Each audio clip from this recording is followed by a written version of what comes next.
Pangandaran, primadona bagi ribuan, bahkan jutaan orang penikmat wisata pantai. Tidak hanya satu, bahkan terdapat 4 wisata pantai terkenal di kabupaten tersebut. Kabupaten di ujung selatan Jawa Barat tersebut bermimpi menjadi kota wisata kelas dunia.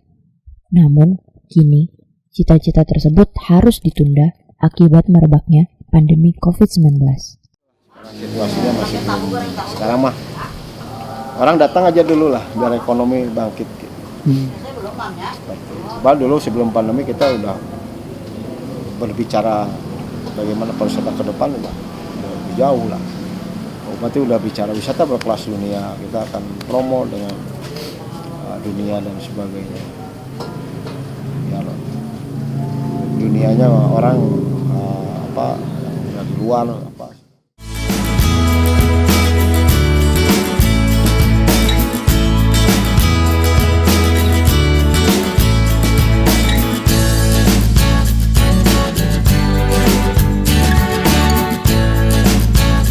Pandemi COVID-19 yang mengharuskan orang-orang menerapkan social distancing berdampak pada berbagai aktivitas perekonomian, mulai dari sektor perdagangan hingga pariwisata. Menurut data Badan Pusat Statistik, pertumbuhan ekonomi dari sektor hotel dan restoran secara nasional mengalami pelambatan hingga terkontraksi di angka minus 8,14%. Hotel dan restoran sendiri menjadi bagian usaha yang menunjang pariwisata.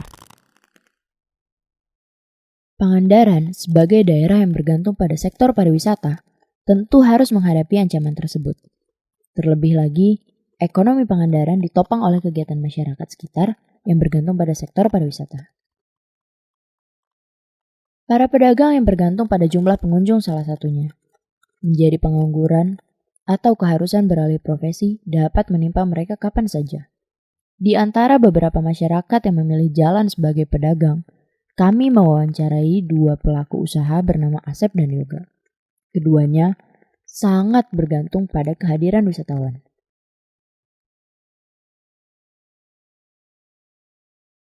Jauh banget. Setengah lebih. Iya, lebih setengah.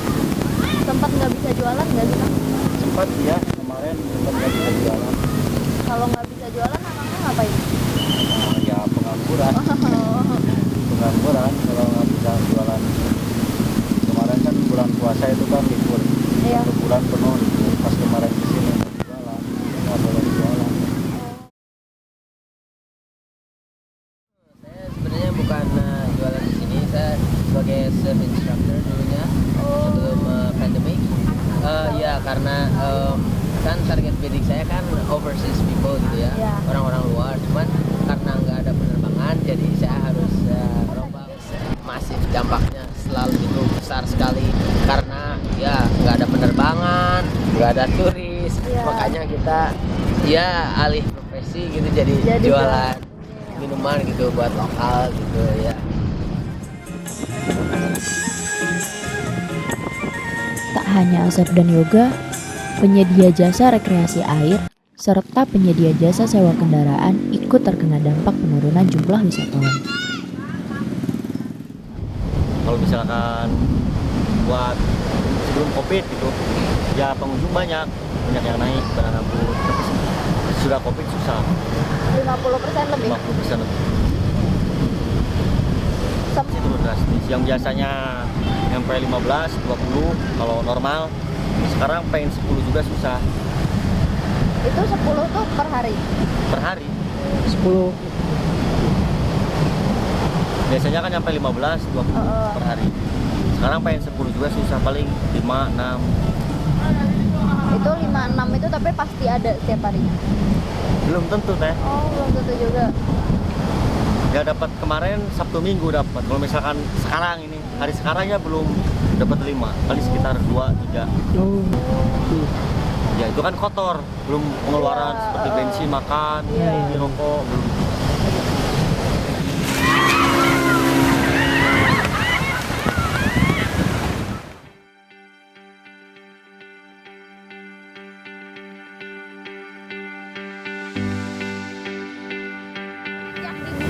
Biasa aja.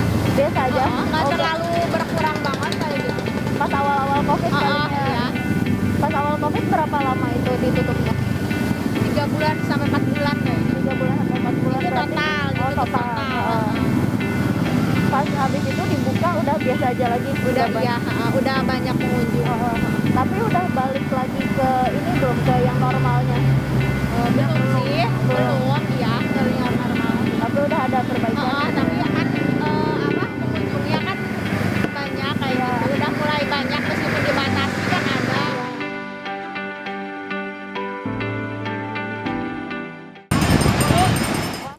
Penurunan jumlah wisatawan yang berkunjung ke objek wisata di wilayah Kabupaten Pangandaran mengalami penurunan signifikan.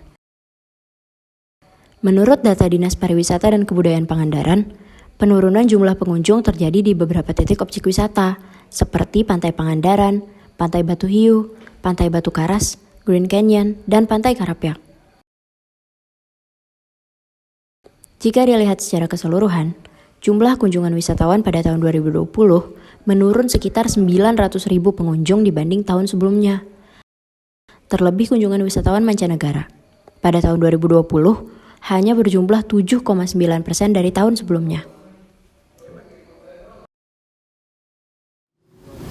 Belum ada nggak seperti tahun-tahun yang 3 tahun kemarin itu kan. Kalau 3 tahun kemarin tuh bagus, lumayan. Dan di sini juga pengunjungnya banyak banget di sini. Kalau sekarang kan nggak bisa. Berarti sekarang setengahnya dari sebelum-sebelumnya nggak ada? Nggak ada juga? Iya, nggak ada. Kirain kalau udah 1 tahun setelah COVID udah agak baikan gitu. Ya enggak, dan cuman sekarang sih agak mending lah, ada sedikit gitu kan meningkatnya, cuma nggak tahu ke depannya, nggak tahu gimana.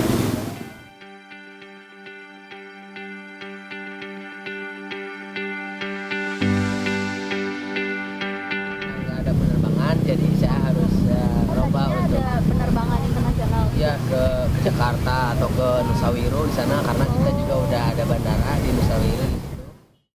Sebelum pandemi menyerang, Yoga berprofesi sebagai instruktur selancar bagi wisatawan mancanegara. Ia pun telah berencana membangun sekolah selancar di Pangandaran. Namun, pandemi membuat Yoga terpaksa menunda harapannya tersebut. Kini, ia beralih melayani pembeli kelapa muda guna menyambung hidup. Ya, untuk sementara gitu. Untuk sementara bertahan ini ya saya untuk jualan kelapa muda kayak gitu. Tapi untuk kedepannya karena saya masih menggeluti di bidang surfing, dan untuk kedepannya mungkin saya mau bikin surf camp karena ya saya hobi juga, saya suka surfing, ketemu banyak orang dan seneng aja.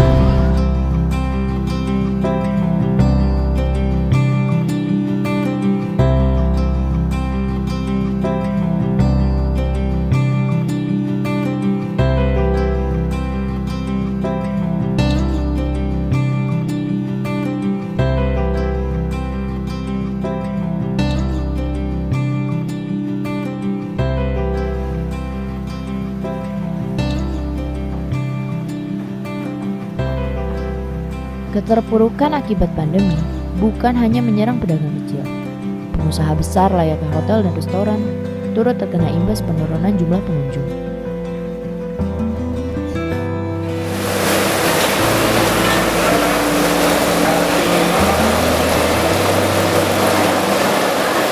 Cukup berapa lama itu Pak? Itu selama lockdown aja 3 bulan kalau nggak salah, 3 bulan. Semua, bukan di sini aja, tapi semua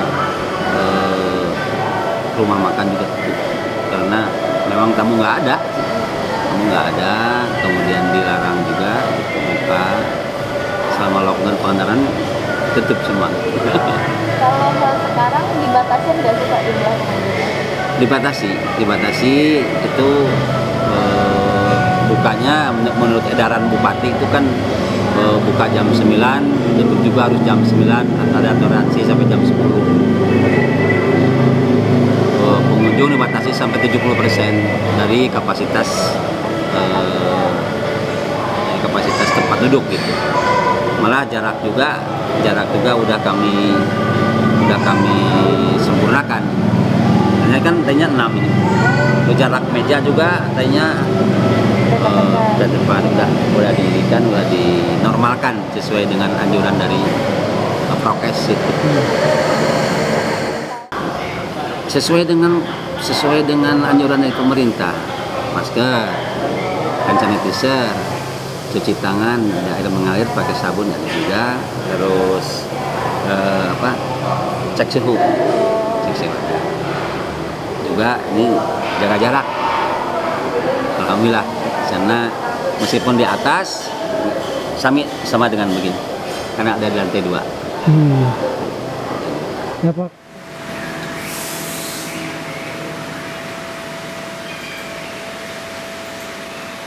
Di Hotel Wilayah Pangandaran kita ditutup selama kurang lebih 5 bulan, gitu kan.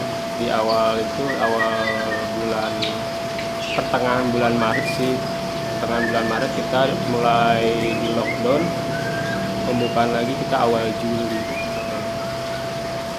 Awal Juli dibuka lagi. Iya, awal Juli kita dibuka lagi. Pas awal Juli itu dibatasin nggak sih kapasitas hotelnya? Untuk kapasitas hotel kita kan emang kita ada dibatasi ya, cuma 50%, dan itu pun juga kita menerapkan protokol yang sangat ketat sih untuk tamunya sendiri. Gitu. Kalau pembatasannya sampai bulan apa atau sampai sekarang masih dibatasi? Sampai saat ini sih kita masih dibatasi yang ngikutin pemerintah sih, cuma 50% sampai 70%. Kalau untuk protokol kesehatan yang ada di hotel ini apa aja sih? Protokol kesehatan yang diterapkan di hotel kita kan sesuai aturan pemerintah Pangandaran ya, yaitu menggunakan masker, terus menjaga jarak juga, terus kapasitas dibatasi 50%, dan kita menerapkan juga cek suhu, terus nyiapin juga cuci tangan di setiap hotel.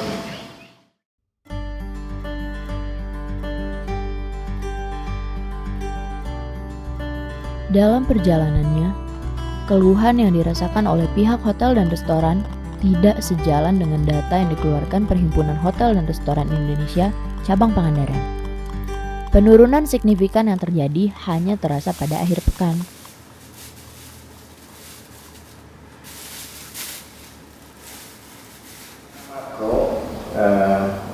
Kondisi ekonomi terutama yang kaitan dengan okupansi hotel restorannya secara makro sebenarnya berjalan baik ya. Tapi secara mikro semua masih banyak yang menjerit juga gitu ya. Nah, indikatornya kita lihat apa? Indikatornya itu hotel tidak pernah merumahkan karyawannya atau mem-PHK karyawannya. Artinya apa? Kalau hotel tidak mem-PHK karyawannya, masih mampu membayar. Kalau masih mampu membayar, artinya okupansi yang ada di hotel itu bisa memenuhi operasional daripada hotel tersebut. Ya. Otomatis dengan okupansi yang tertata dengan baik, kemudian karyawannya tidak ada PHK, maka kondisi ekonomi secara makro itu baik lah ya, baik. Termasuk masyarakat di sekitar, karena hunian hotel ini punya efek domino terhadap masyarakat sekitar. Masyarakat sekitar itu kebanyakan pedagang aksesoris, pakaian, makanan, ya, kemudian oleh-oleh dan sebagainya. Dengan hotel yang terisi, mau tidak mau, mereka juga terpengaruh, bisa menjual produknya, sehingga itu tadi secara makro, secara global lah, kondisi ekonomi kita ya cukup baik. Masyarakat yang mulai jenuh dengan kegiatan virtualnya di rumah, banyak yang memutuskan berkegiatan virtual di tempat wisata. Hal tersebut menyebabkan kenaikan jumlah wisatawan di hari kerja dibandingkan sebelum pandemi COVID-19. Namun, secara mikro, pada kenyataannya, jeritan-jeritan pihak hotel dan restoran tidak dapat dihindarkan. Tak jarang, pihak hotel dan restoran terpaksa memangkas gaji karyawan untuk mengimbangi pendapatan yang menurun.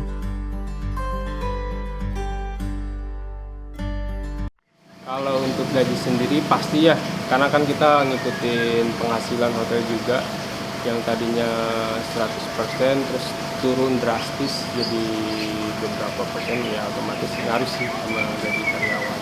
dipotong setengahnya ada nggak tuh, Pak? Untuk gaji sendiri sih kurang lebih ya Dipotong setengahnya. setengahnya.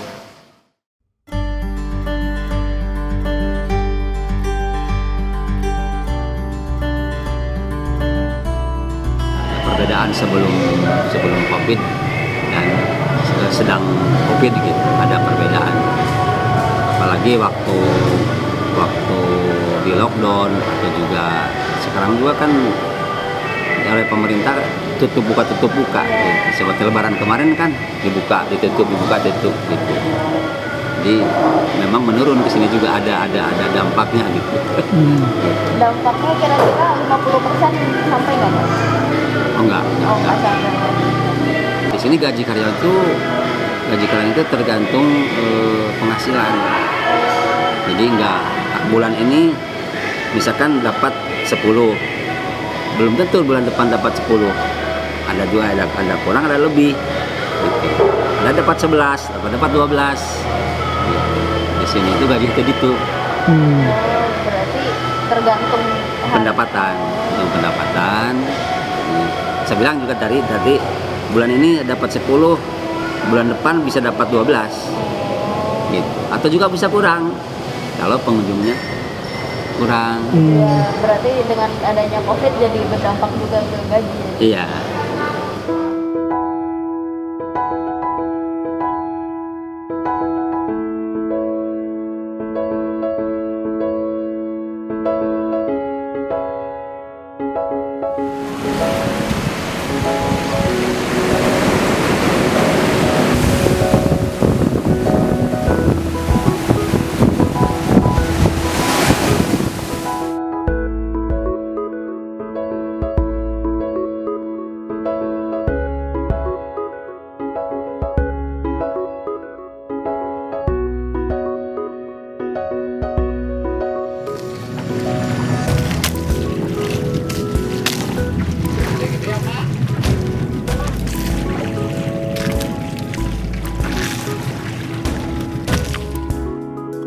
Kemerosotan akibat pandemi bak pedang bermata dua. Berbanding terbalik dengan sektor pariwisata, keterpurukan akibat pandemi COVID-19 tidak menimpa sektor perikanan secara mikro. Kehidupan nelayan secara perorangan masih berada pada kondisi stabil.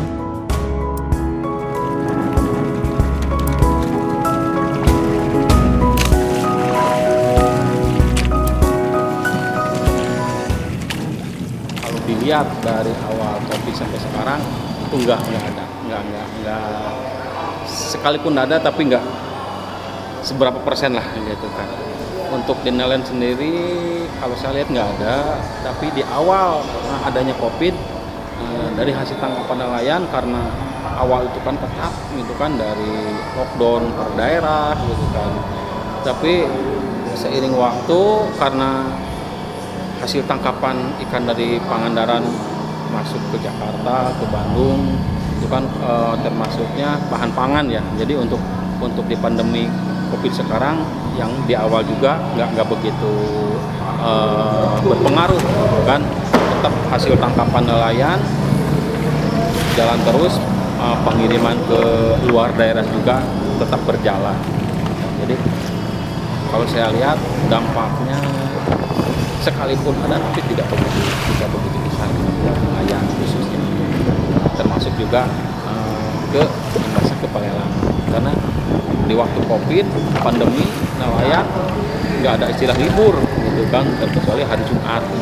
Makanya untuk pandemi sekarang ini di awal sampai sekarang untuk nelayan kalau saya lihat nggak ada dampaknya gitu kan. Karena nelayan tiap harinya melaut gitu kan, menangkap ikan dan udang, jadi tidak berpengaruh besar lah buat nelayan. Namun secara makro, sektor perikanan pun harus mengalami pelambatan. Terhambatnya ekspor hasil laut ke luar negeri maupun distribusi di dalam negeri menjadi faktor utama pelambatan. 32, 533, 34, 35, 35. Arah jauh. 35, 500, 36, 365, 37, 375, 38, 38 Ijan, 38A. Ya, kamera. Kalau untuk distribusi, kalau di COVID kemarin ada kendala sih, yang biasanya mungkin dari satu hari bisa pengirimannya distribusi per hari, di COVID ini bisa ada jeda waktu 2 atau 3 hari gitu kan. Jadi seminggu itu bisa 3 kali pengiriman. Kalau sebelum COVID itu tiap hari pasti ada pengiriman gitu. Kalau sekarang ya itu tadi saya katakan paling 1-2 hari besoknya ada distribusi lagi, pengiriman lagi ke luar dari Pangandaran. Kalau untuk distribusi yang ke luar negeri Pak gimana? Untuk ke luar negeri itu kayaknya sama, karena ke luar negeri juga menunggu dari distribusi dari Pangandaran ke kota tujuan seperti ke Jakarta atau Surabaya. Karena jenis-jenis yang dikirimkan itu ada 2 kota besar, kalau nggak ke Surabaya, ke Jakarta kan. Untuk layur kan jenis sayur kan itu masuknya ke Surabaya untuk komoditas ekspor. Kalau bawang putih itu biasanya ke Jakarta gitu kan, untuk komoditas ekspornya. 335 34 535 35 Gun 35. Yang kedua tik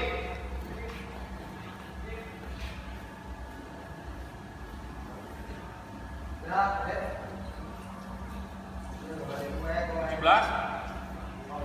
15 5 16 5 17 5 18 5 19 5 20 5 Mak 20 Mak Gun 20 ya kan ini nama 12 nih 5 13 5 14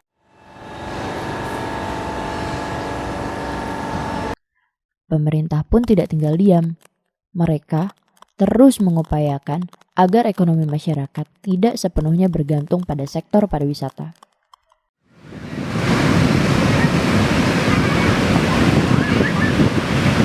Untuk membantu pelaku usaha, ya itu tadi satu dikasih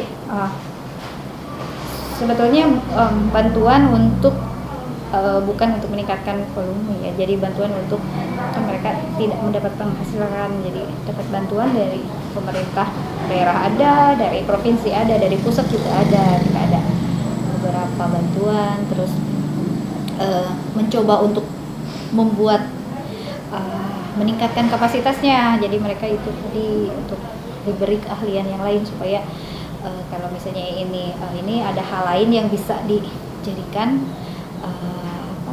pencaharian kita, ekonomi kreatifnya juga ditingkatkan lagi gitu, jadi tidak supaya tidak tergantung banget sama sektor pariwisata, karena kan tidak menentu itu ya.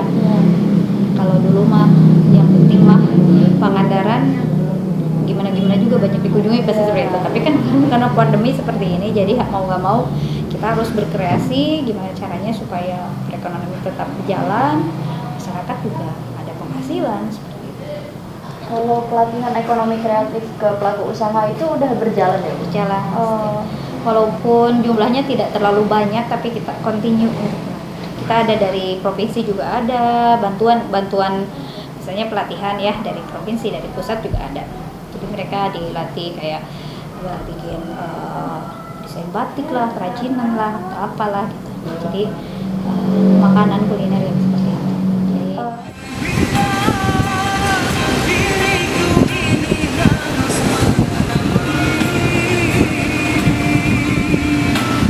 pelatihan ini bukannya tanpa kendala.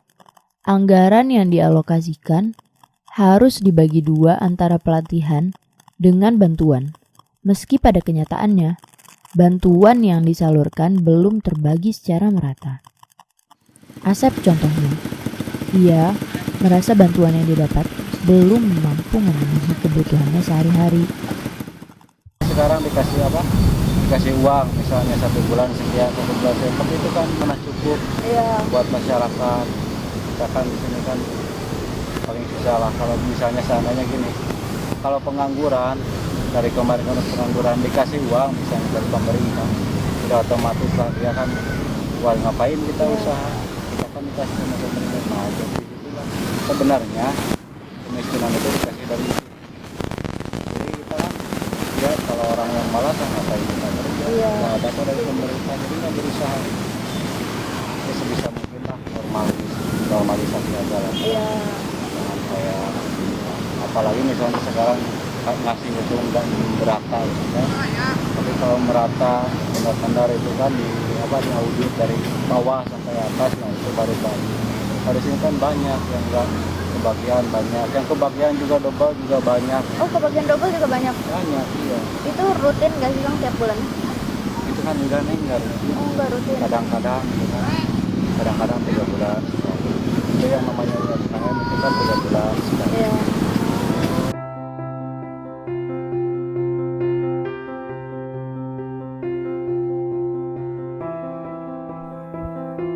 Setelah 1 tahun pandemi COVID-19 melanda, beberapa sektor ekonomi di Pangandaran masih belum menyentuh batas normal.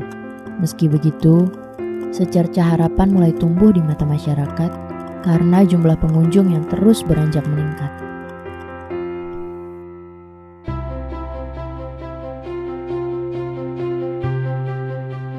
Kalau harapan saya sih buat pemerintah itu cepat-cepat dicabut itu yang sekarang beredar COVID-19. Mudah-mudahan pemerintah bisa cepat mengatasi itu aja, biar semuanya bisa sejahtera. Untuk di sektor pariwisata mungkin itu sangat berdampak, dan mungkin ini juga kan bukan kurun waktu yang singkat gitu kan, mungkin sekitar 5 tahun ke depan baru itu juga kalau misalkan ada kebijakan pemerintah pariwisata untuk membuka penerbangan internasional atau enggak kebijakan-kebijakan yang lain yang berkonek dengan pariwisataan.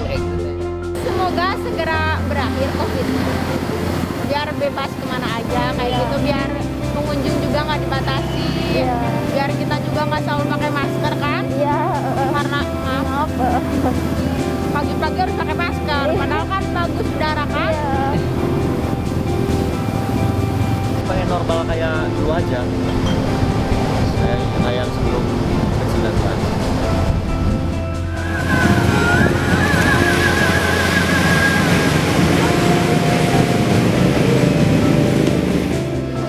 Kalau untuk saat ini sih dibilang normal sih belum, cuman kalau untuk ini sih udah sekitar 70% lah udah ramai lagi ya.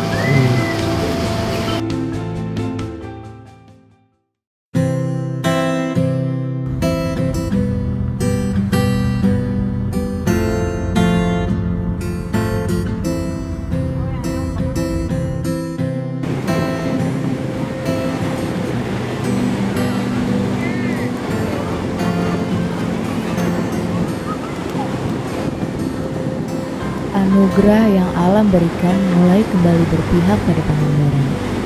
Kini, Pangandaran bersama orang-orang di dalamnya terus berjibaku untuk bangkit dari keterpurukan dan menjalani kehidupan seperti sedia kala.